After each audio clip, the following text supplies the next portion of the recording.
साहब साहब। चल आगे चल।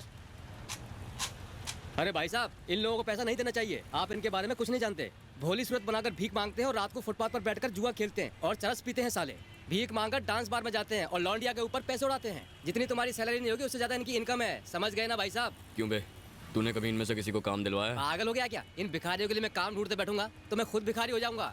इनकी भी मजबूरी होती है, कोई खुशी से नहीं करता। हाँ दे दे। ये ले। तुझे तो बुखार है, जाकर आराम कर। भीख क्यों मांग रहा है? इतना भी बीमार क्यों ना रहूं, काम तो करना ही पड़ता है वरना वो मुझे मार डालेंगे। वो कौन? दामू सेठ। बुखार है? डॉक्टर के पास जाना है? सर्दी बुखार सर दर्द जिंदा हो तब तक, मरने के बाद छींक भी नहीं आएगी। छोड़ दो, मेरे बच्चे को छोड़ दो। अगर रोना है ना तो भीख मांगते टाइम रोना। सुनो, तुम जिंदा रहो या मर जाओ, दिन में 100 रुपए तुम्हें लाना ही होगा, वरना तुम्हारी जिंदगी जहन्नुम बना दूंगा। वो इतना बेरहम है कि छोटे बच्चों की आंखें तक फोड़ देता है।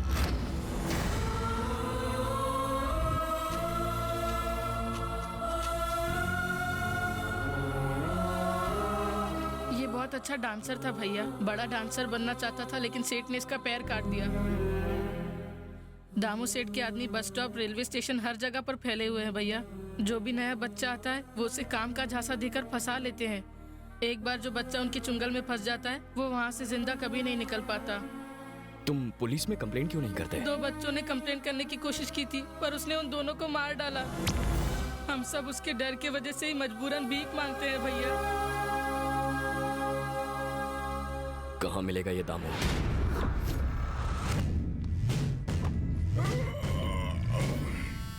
तुम सब क्या मेरे बाप की शादी में आए हो या फिर नाइट ड्यूटी वाले हो? जी साहब। कुत्तों, खाना तो 3-3 बार खाते हो और भीख मांगने 1 बार जाते हो। पता नहीं लोग कॉइन्स क्यों देते हैं, नोट क्यों नहीं देते, गिनने में कितनी तकलीफ होती है। जय हो जय हो। महीने की पहली तारीख को लगता है कि लक्ष्मी जी स्वयं पधारी है। शर्म करो बॉस, इसको भी कोई इनकम बोलता है? छोटे, पैसा चाहे अंबानी का हो या भीख का, रेट तो वही रहने वाला है ना। अरे छोटे, चिल्लर का भाव मार्केट में नोट से कहीं ज्यादा है। मैं तुझे चिल्लर का गणित समझाता हूँ। हमारे हजारों भिखारियों की फौज 1, 2 और 5 के सिक्के मिलाकर कितना पैसा लाते हैं? अरे मेरे मुन्ना, रकम इतनी बड़ी है कि जब इन बोरियों में नहीं समाती तो तेरे कैलकुलेटर में कैसे फिट होगी? अगर अंडरवर्ल्ड के लोगों को पता लगे कि इस बिजनेस में इतना मुनाफा है तो वो लोग यही धंधा शुरू कर देंगे। आ गया मेरा बेटा, हीरो लग रहा है एकदम। मैं कैसा लग रहा हूँ भाई? मैं 50 करोड़ रुपए लगाकर फिल्म बनाऊंगा और उसमें तुझे हीरो बनाऊंगा। अगर मार्केट के सारे भिखारी भी फिल्म देखेंगे तो सुपर हिट। मुझे हीरो नहीं बनना है, गाना और फाइट मुझे बोरिंग लगते हैं। मुझे विलन वाले कम पसंद है। तो इसमें नया क्या है? मेरी पर्सनालिटी पे वही सूट करता है। कौन है तू? अरे मार क्यों रहा है? अरे बस कर। अरे क्या कर रहा है वो? मर जाएगा। मैं चाहता हूँ ये मर जाए। मेरे एरिया में घुसकर मेरे बेटे को मारता है कौन तू? मैं कुत्ता नहीं जो तेरा इनविटेशन लेकर आऊं, शेर हूँ। तू अपने बेटे को मार खाते नहीं देख सकता तो फिर कोई माँ बाप अपने मासूम बच्चों को भीख मांगते कैसे देख सकते हैं? फिक्र मत करो, अंधा हो जाएगा और दर्द भी नहीं होगा। रोने पे ध्यान मत दो, अंधा कर दो। बहुत भारी पड़ेगा तुझे, छोड़ दे मेरे बेटे को।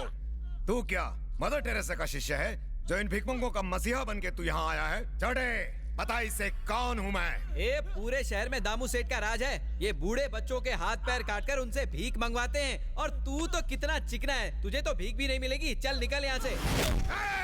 बना दो इसे भी भिखमंगा।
स्टेशन?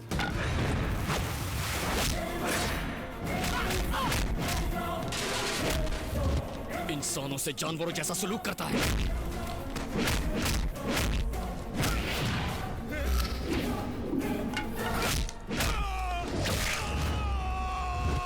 तूने अपने इन्हीं गंदे हाथों से उन मासूम बच्चों की आंखें निकाली थी ना, जिन्हें अपनी माँ की गोद नसीब नहीं हुई। उनके हाथों में तूने कटोरे थमा दिए।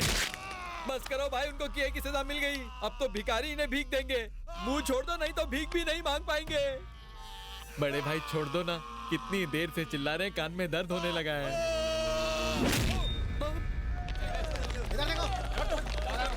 सर बुरा मत मानना, ये सलाम ठोकने की हालत में नहीं है। एक छोटी रिक्वेस्ट है, बस करना।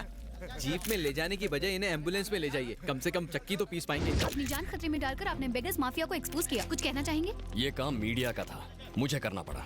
मीडिया का? हाँ, मीडिया का। आपको बस मिनिस्टरों की गाड़ियों के पीछे भागना आता है, पर देश में लाखों बच्चे भीख मांगते हैं, उनका शोषण किया जाता है, अत्याचार होता है, वो नहीं दिखता। टीआरपी रेटिंग बढ़ाने के लिए आप एसएमएस कॉन्टेस्ट चलाते हो। किसी हीरोइन को लड़का होगा या लड़की, फिल्म कितनी हिट है या फ्लॉप है, उसका बिजनेस कितना किया जाएगा, ये देखते हो। पर मासूम बच्चों की क्या हालत हो रही है, ये नजर नहीं आता। मीडिया को पब्लिक के लिए काम करना चाहिए, पब्लिसिटी के लिए नहीं। देखिए, मैं कोई हीरो नहीं हूँ। सोसाइटी में कई लोग अच्छा काम कर रहे हैं। किसी को हार्ट ऑपरेशन के लिए 5 लाख रुपयों की जरूरत थी, कई लोगों ने उनकी मदद की है। उन लोगों के बारे में जनता को बताइए। देश को गुमराह करने के बजाय